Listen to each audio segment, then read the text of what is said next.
There is a moment in history that never quite arrived, a collapse that almost happened but didn't, a thread that held when it might have snapped. This is not about great battles won or lost, nor about emperors who suddenly became wise. It's about something quieter, the decision to pay soldiers on time, to keep a harbour dredged, to settle a tax dispute before it turned into a rebellion.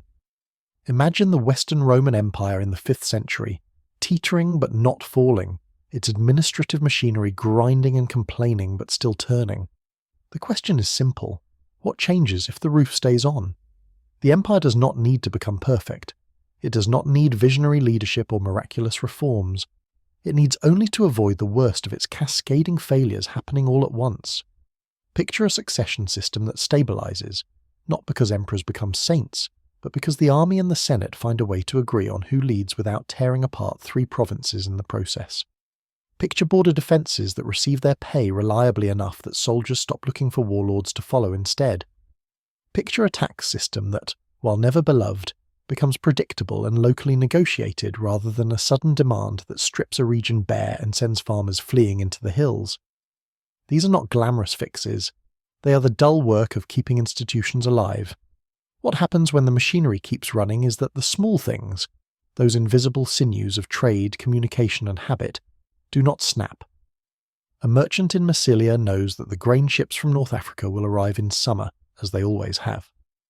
A mason in Lugdunum can still order lead pipes from a supplier 2 provinces away, because the roads are patrolled and the coinage is recognisable.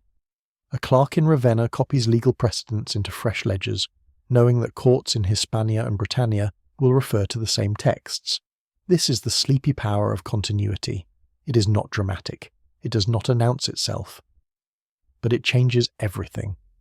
Consider the Mediterranean as it was, a network of ports, each one a node in a vast system of exchange. Wheat, olive oil, wine, pottery, textiles, metals, slaves, spices and ideas moved across water with a regularity that made the sea less a barrier than a highway. When the Western Empire began to fracture, that network frayed. Ports silted up because no one dredged them. Pirates returned because no one patrolled. Cities that depended on imported grain began to starve or shrink. Craftsmen who relied on distant materials found their supply chains broken. In our altered history, these breakdowns are delayed or prevented. The state remains organised enough to maintain harbour infrastructure, to keep piracy suppressed, and to ensure that ships can move without being shaken down by a dozen petty warlords along the coast. This steadiness in trade creates a feedback loop. When merchants know their goods will arrive, they invest more. When cities can rely on food, they grow instead of contracting. When coinage remains stable, people trust it, and markets expand rather than retreat into barter. The ancient world ran on credit and contracts as much as on coins, and both required a background of enforceable law and predictable behaviour. If the Western state survives, so does that background. A baker in Burdigala can borrow money to expand his shop because the lender believes the debt will be enforceable in court. A shipbuilder in Londinium can accept payment in promissory notes because he trusts the currency and the legal system behind it. These are not revolutionary changes. They are the accumulation of small confidences, repeated across thousands of transactions every day. The survival of the state also means the survival of standards. Weights and measures do not fragment into local variants as quickly. A pound in Gaul is still a pound in Italia. A contract written in one province is still intelligible in another. Shipping schedules, once established, become habits. Repair networks for roads and bridges do not vanish, but are maintained by a continuous bureaucracy. When a bridge washes out, there is still a regional official whose job it is to see it rebuilt, and still a tax base to pay for it. The empire was never efficient, but it was persistent. That persistence, extended, becomes a kind of miracle. Christianity, meanwhile, continues its spread, but in this world it grows alongside a functioning state rather than into the vacuum left by collapse. The relationship between church and empire was always complex, full of tension and negotiation, but it was also symbiotic. Bishops became civic leaders in part because civic leaders disappeared. In a world where the Western state endures, bishops still rise in influence, but they do so as partners in governance rather than replacements. The church provides what it always did: charity, education, moral authority, and a network that crosses political boundaries. The state provides what it always did: law, infrastructure, military defense, and administrative reach. This partnership reshapes both institutions. The church becomes more integrated into the machinery of the empire, not in a way that corrupts it entirely, but in a way that makes it a pillar of public life. Bishops sit on councils that advise governors. Monasteries become centres of learning and record-keeping, their libraries growing as the state continues to fund the copying of texts. Church courts handle disputes over morals and family law, while imperial courts handle property and crime, and the two systems learn to coexist and refer cases to each other. The result is a more unified public sphere, where religious and civic identities are not opposed but layered. Doctrine still matters, of course. Theological disputes still flare. Councils still debate the nature of Christ, the role of bishops, the content of Scripture. But these disputes happen within a stable framework. Heresy is less likely to fragment entire regions because the state remains strong enough to enforce a degree of uniformity, and the church is embedded enough to negotiate rather than dictate. The Arian controversy, the Nestorian debate, the Monophysite question all still occur, but they do not shatter the empire into rival kingdoms. Instead, they become internal arguments within a system that bends but does not break. The survival of Roman legal continuity is perhaps the most profound change. Roman law was one of the empire's great achievements, a body of principles and procedures that organized everything from property disputes to inheritance, from contracts to crimes. When the Western Empire collapsed, that legal tradition survived in fragments, preserved by the Church, remembered in barbarian codes, eventually rediscovered and revived in the Middle Ages. But in our alternate history, it never needs rediscovering. It simply continues.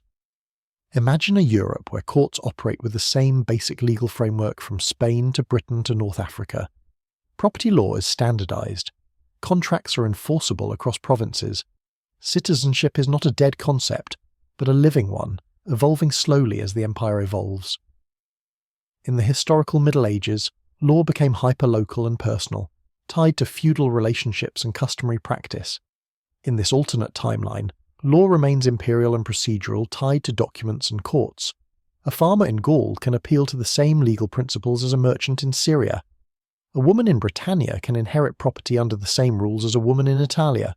This legal continuity does not mean justice is perfect or equal. Roman law was full of inequalities, between citizens and non-citizens, between men and women, between free and enslaved. But it was also flexible and capable of reform. Over centuries, as the empire endures, those reforms accumulate. Citizenship expands, legal protections grow.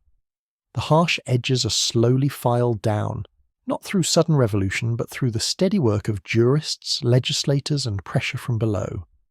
The medieval concept of the king's justice never fully replaces the idea of the law, because the law remains older and more authoritative than any single ruler. Language, too, follows a different path. Latin was always evolving, splitting into regional dialects that would become French, Spanish, Italian, Romanian, and Portuguese. But that evolution was accelerated by the collapse of schools, the fragmentation of administration, and the isolation of regions. In a world where the Western state survives, Latin changes more slowly. Schools remain open, teaching a standardized form of the language. Bureaucrats continue to write in Latin across provinces, creating a common written standard. Churches conduct liturgy in Latin everywhere, reinforcing a shared linguistic backbone. Regional dialects still develop, of course. A farmer in Gaul does not speak the same Latin as a clerk in Rome, but the distance between them is smaller. The educated elite across the empire can still communicate easily. Legal documents, religious texts, and administrative orders all use a Latin that remains mutually intelligible. The linguistic map of Europe does not fracture into a dozen incomprehensible tongues. Instead, a diglossia emerges, local spoken forms for daily life, formal Latin for writing, and official business. This linguistic unity makes cultural and intellectual exchange easier. Ideas spread faster. Innovations are shared more readily. The sense of a common civilization persists. Knowledge becomes cumulative in a way it was not in our history. The ancient world had achieved remarkable things. Aqueducts, concrete, public health systems, surveying techniques, legal codes, agricultural manuals, medical texts, philosophical treatises. Much of that knowledge was lost or forgotten in the West after Rome's collapse, only to be painstakingly recovered centuries later. In this alternate timeline, the knowledge never vanishes. It is maintained, copied, taught, and slowly improved. Libraries do not burn or decay into ruin. They are maintained by the state and the church, their collections growing rather than shrinking. Monasteries become centres of learning, but so do imperial academies, which continue to train administrators, lawyers, and engineers. Medical knowledge advances incrementally as texts are preserved, and physicians share their findings across provinces. Architectural techniques improve as engineers have access to centuries of accumulated records. Agricultural methods spread as manuals are copied and distributed. Shipbuilding becomes more sophisticated as each generation builds on the last. Sanitation systems are not only maintained but expanded as cities grow and the state invests in public health. This does not mean progress is rapid or dramatic. Ancient technology had real limits, and those limits do not disappear, but the baseline is higher. The floor beneath which knowledge does not fall is much higher. A medieval mason in this timeline has access to Roman construction manuals that were never lost. A medieval physician has access to Galen and Hippocrates, not as distant legends, but as the foundation of his training. A medieval lawyer has access to the entire corpus of Roman legal thought, continuously updated and annotated. The result is a civilization that does not need a renaissance to rediscover its past, because it never fully lost it. The political structure of this enduring empire evolves, but it does not remain static. The centralized autocracy of the late Roman Empire was always fragile, dependent on the personality of the emperor and the loyalty of the army. In a world where the state survives, it must adapt. Over centuries, a kind of imperial federation emerges. Provinces gain more autonomy, managing their own affairs while acknowledging the emperor's authority. Regional assemblies grow in power, negotiating taxes and laws with the centre.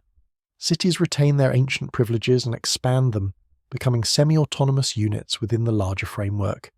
This is not a smooth or peaceful process. There are rebellions, civil wars, and power struggles, but they are different from the wars that followed Rome's collapse. They are fights within a system, not fights to replace the system entirely. A rebellious governor in Gaul is not trying to become an independent king, but to renegotiate his relationship with the emperor. A powerful general in Hispania is not carving out a new kingdom, but maneuvering for influence within the imperial hierarchy. The conflicts are political rather than civilizational. They are about power and resources, not about erasing the past and starting over. The result is a Europe that, by the year 1000, looks very different from ours. There is still an emperor in Ravenna or Rome, acknowledged from Britannia to North Africa. Beneath him, provinces have wide latitude to govern themselves, but they share a common legal system, a common currency, and a common administrative language. Cities are larger and more prosperous, connected by roads and sea routes that have never fallen into disrepair. Trade is vigorous, not only within the empire but beyond it, as Roman merchants reach into the Baltic, down the African coast, and across the Indian Ocean. The church is powerful, but it is one institution among others, not the sole inheritor of Roman authority. This alternate Europe is not a utopia. It has poverty, inequality, slavery and oppression. It has wars, famines, and plagues. But it is more connected, more literate, more legally ordered, and more institutionally stable. The medieval period, as we know it, does not quite exist. There is no dark age because the lights never fully went out. There is no sudden revival of learning because learning never collapsed.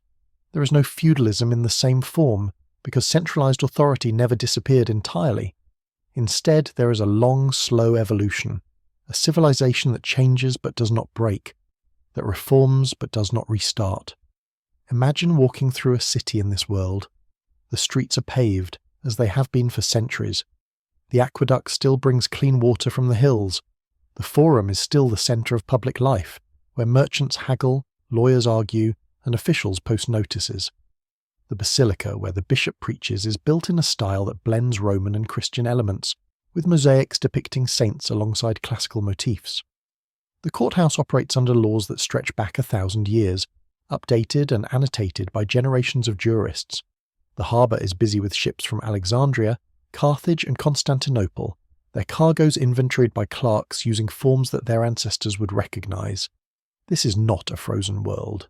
Fashion changes, architecture evolves, new technologies appear, better ploughs, new crops, innovations in metalworking. But the changes are built on a foundation that was never shattered. The sense of continuity is palpable. A citizen of this alternate 10th century could visit a library and read documents from the 5th century, written in a Latin that is still comprehensible. He could visit a court and see legal arguments made using precedents from centuries earlier. He could travel across the empire and find the same coinage, the same weights and measures, the same basic legal rights. The intellectual life of this empire is richer and more continuous. Philosophers still debate Plato and Aristotle, but they do so in an unbroken tradition that includes the Church Fathers, the late Roman commentators, and the medieval scholars who followed. Mathematicians build on Euclid and Archimedes without needing to rediscover them through Arabic translations. Engineers study Vitruvius not as a recovered treasure, but as a standard textbook. The scientific method, such as it exists in this pre-modern world, is more systematic because the institutions that support scholarship, universities, academies, libraries, are older and more stable. Medicine advances more steadily. The medical schools of Alexandria and Rome never closed, and their traditions continued uninterrupted. Physicians still rely on ancient authorities like Galen, but they add to that knowledge with each generation. Dissection is still controversial, limited by religious and cultural taboos, but it happens more often than in our timeline because institutional support exists. Hospitals, originally founded by the Church, expand with state funding. Public health measures, quarantines, sanitation laws, clean water supplies are maintained and improved. The Great Plagues still come because the biological realities have not changed, but responses are more organised and less catastrophic. Agriculture benefits from continuity as well. Roman agricultural manuals like those of Columella and Varro remain standard references. Estates are managed with long-term planning, crop rotation is understood and practiced, and innovation spread through a network of landowners and administrators who can read and correspond. The medieval agricultural revolution, the heavy plough, the three-field system, the horse collar, still happens, but it happens within a framework of existing knowledge. Farmers are not starting from scratch but improving on methods that were never entirely lost. Trade routes extend further and more reliably. The Silk Road remains active, but now Roman merchants are organised and protected by a state that negotiates treaties and enforces contracts. The Indian Ocean trade is dominated by Roman and Persian merchants, their ships larger and better built because shipbuilding techniques have been preserved and refined. The Baltic trade brings amber and furs into the empire, exchanged for wine, oil, and manufactured goods. The African trade brings gold, ivory and slaves north, while Roman glassware, pottery, and textiles flow south. The economy is more monetized and more integrated, with banking and credit systems that span continents. This economic vitality feeds back into the state. Tax revenues are higher because the economy is more productive. The state can afford to maintain its roads, its aqueducts, its fortifications. It can fund schools and libraries. It can pay its soldiers and sailors. It can invest in infrastructure projects, new harbours, new bridges, new public buildings. The state is not universally loved, and taxes are still resented, but the benefits of the state are visible and tangible. People grumble about taxes, but they also appreciate the roads, the courts, the peace, and the order. The military evolves as well. The late Roman army was a mixture of professional soldiers, barbarian federati, and local militias. In this alternate timeline, the army remains a professional force, paid and equipped by the state. It still recruits heavily from the provinces, including from beyond the borders, but those recruits are integrated into a Roman military tradition. They learn Latin, they swear oaths to the emperor, they adopt Roman tactics and equipment. The result is an army that is effective, loyal, and sustainable. Border defences remain strong, and while there are still invasions and raids, they are repelled or absorbed rather than overwhelming the empire. The relationship with the barbarian peoples beyond the borders is different as well. In our history, the collapse of the Western Empire led to the creation of successor kingdoms ruled by Germanic peoples, Franks, Visigoths, Ostrogoths, Vandals, Lombards. In this timeline, those peoples still migrate and settle within the empire, but they do so under Roman authority. They become provinces, not independent kingdoms. They adopt Roman law, Roman language, and Roman Christianity. Their leaders are made governors or generals within the imperial system. The cultural exchange is still profound, but it happens within a surviving political framework. The result is a more gradual blending, a synthesis rather than a replacement. The influence of the Eastern Roman Empire, what we call Byzantium, is also different. In our history, the East and West drifted apart, divided by language, theology, and politics. In this alternate timeline, with the West surviving, the division is less pronounced. The two halves of the empire remain distinct but connected, united by trade, law, and a common Christian identity. There are still theological disputes, over icons, over the nature of Christ, over the authority of the Pope versus the Patriarch, but these disputes do not lead to permanent schism. The Church remains more unified, and the empire, though vast and diverse, retains a sense of being a single civilization. This unity extends to the Islamic world as well. When Islam arises in the 7th century, it encounters a Roman Empire that is stronger and more cohesive than in our timeline. The initial Islamic conquests still happen. The energy and conviction of the early Muslim community are not diminished, but the results are different. The eastern provinces, Syria, Egypt, North Africa, are still lost, because the empire cannot hold them against such determined opposition. But the loss is less catastrophic. The empire retrenches, fortifies, and holds the line in Anatolia and the Mediterranean. The Islamic world and the Roman world become two great civilizations facing each other across the sea, trading and fighting, influencing and learning from each other. This ongoing contact between the Roman and Islamic worlds accelerates intellectual exchange. Greek philosophy, preserved and translated by Muslim scholars, flows back into the Roman Empire not as a rediscovery but as a continuation.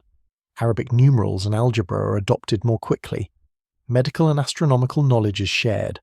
The rivalry is real and sometimes violent, but it is also productive. Both civilizations are enriched by the encounter. The Europe that emerges from this history is not the Europe we know.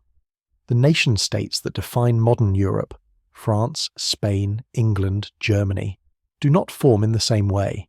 Instead, there are imperial provinces with distinct identities but shared institutions. Gaul is not France. It is a province of the empire with its own dialect, customs and traditions, but also with Roman law, Roman administration, and a sense of belonging to a larger whole. Hispania is not Spain. It is a diverse region that includes Latin-speaking Christians, Berber settlers, and Jewish communities, all living under the same legal system. Britannia is not England. It is a remote province, less Romanized than the south, but still connected to the Mediterranean world by trade, law, and language. This does not mean local identities disappear. On the contrary, regional cultures flourish within the imperial framework. The empire is not a monolith, but a mosaic, a collection of distinct pieces held together by shared institutions. People identify as Gallic or Hispanic or British, but they also identify as Roman, as citizens of a common civilization. This dual identity, local and imperial, shapes politics, culture, and daily life. The cities of this empire are the heart of its civilization. Urbanization never reversed as it did in our timeline. Cities like Rome, Ravenna, Milan, Lyon, Cordoba, London and Carthage remain large and vibrant. They are centres of trade, learning, administration and culture. They have public baths, theatres, libraries and forums. They are connected by roads and sea routes that make travel relatively safe and fast. A merchant or scholar can travel from one end of the empire to the other, finding familiar institutions and languages in each city. This mobility fosters a cosmopolitan culture, where ideas and innovations spread quickly. The countryside is different too. In our history, the collapse of the empire led to the rise of self-sufficient estates and the decline of markets. In this timeline, the countryside remains integrated into the market economy. Farmers produce for urban markets, not just for local consumption. They use Roman roads to transport their goods and Roman coinage to buy what they need. They are subject to Roman law and can appeal to Roman courts. The result is a more prosperous and legally protected peasantry. There is still inequality, still exploitation, but the extremes of serfdom do not develop. Farmers are more likely to be free tenants or small landowners than bound labourers. Religion continues to shape this world profoundly. Christianity remains the dominant faith, but it is not monolithic. The Church is powerful, but it must negotiate with the state and with local traditions. There are still heresies and schisms, still debates over doctrine and practice, but these conflicts are managed within a stable institutional framework. The Church runs schools, hospitals, and charities. It provides moral guidance and spiritual comfort. It also wields political power, but that power is balanced by the emperor, the Senate, and the provincial assemblies. The result is a more pluralistic public sphere, where religious and secular authorities coexist and compete. Judaism remains a significant minority within the empire. In our history, Jewish communities faced persecution and expulsion, but they also maintained a presence throughout Europe and the Mediterranean. In this timeline, with Roman law protecting property and contracts, Jewish communities thrive as traders, craftsmen, and scholars. They maintain their own courts and customs, as Roman law allows for communal autonomy. The relationship is not always easy. There are still episodes of violence and discrimination, but the legal framework provides a degree of protection that was absent in the fragmented medieval world. Jewish scholars contribute to the intellectual life of the empire, translating texts, engaging in philosophical debates, and serving as intermediaries in trade with the Islamic world. As centuries pass, the empire continues to evolve. By the year 1200, it looks more like a confederation than a centralized autocracy. The emperor is still the symbolic head, but real power is shared among provincial governors, urban councils, church leaders, and military commanders.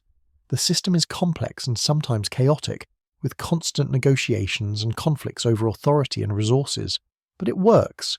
The empire does not collapse. It bends, adapts, and endures.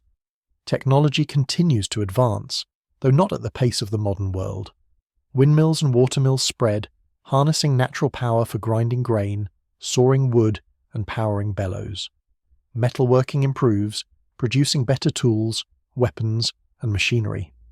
Printing does not arrive as early as in our timeline, but manuscript production is highly organized, with scriptoria in monasteries and state-run workshops producing standardized texts.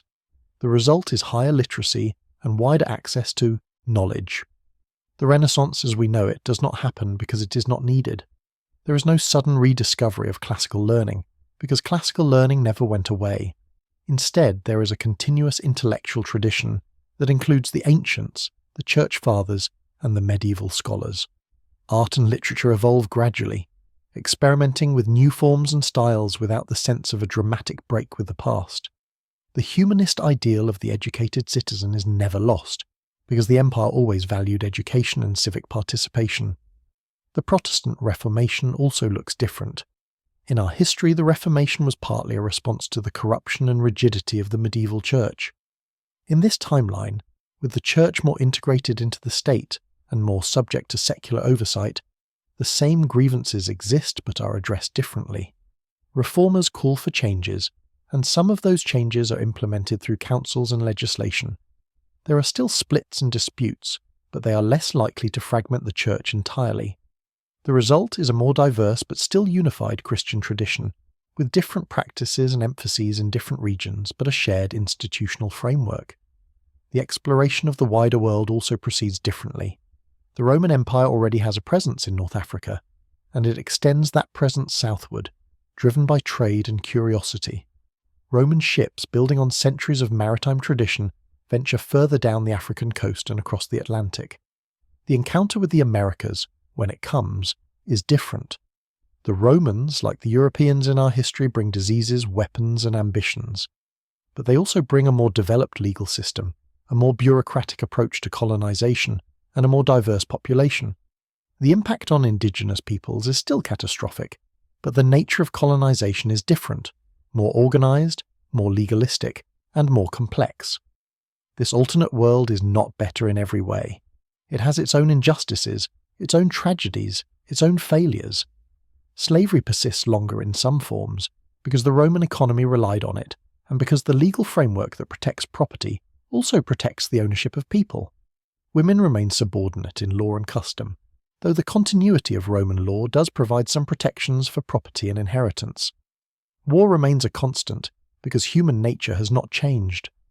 Disease and famine still devastate populations, because the biological and environmental realities are the same. But this world is also different in important ways. It is more connected, more literate, more legally ordered. It has a stronger sense of history and continuity. It has institutions that are older and more resilient. It has a culture that values education, law, and civic participation. It has avoided the complete collapse and fragmentation that defined the medieval period in our history. The result is a civilization that is richer, more complex, and more capable of managing change. Imagine finally standing in a street in this alternate world. It is raining, and the water runs in channels cut into the stone pavement 1,000 years ago. You take shelter under a colonnade, its columns carved with inscriptions in Latin that you can read if you have had any education. Across the square, a courthouse operates under laws that date back to the Emperor Justinian and beyond, their principles updated by centuries of jurists but recognizable to a lawyer from the ancient world. In the harbour, ships are unloading goods from Alexandria and loading others bound for Londinium, following schedules and routes that have been maintained for generations.